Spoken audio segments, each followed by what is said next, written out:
Hello, I just want to tell you about something that I've been using for years. It's called a toe warmer. And so we're going to start having them available on our website because they are so great in the winter, all winter, with any of our shoes.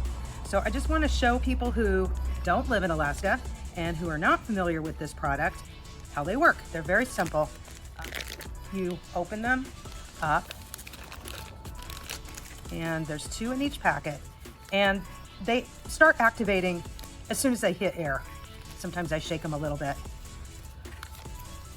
But really, it's as simple as peeling off the backs and then sticking them either on top of your toes, or I've seen a lot of people sticking them underneath.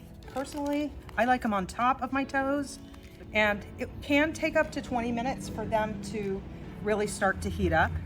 But once you've got them on, you just slide your foot into the shoe, and that is how they work.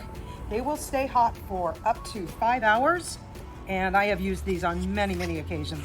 Like I said, I think they are a little more comfortable when they're on the tops of your toes, but most of the instructions say to stick them underneath on the bottom of your feet. So kind of a personal preference, but that is the way the toe warmers work.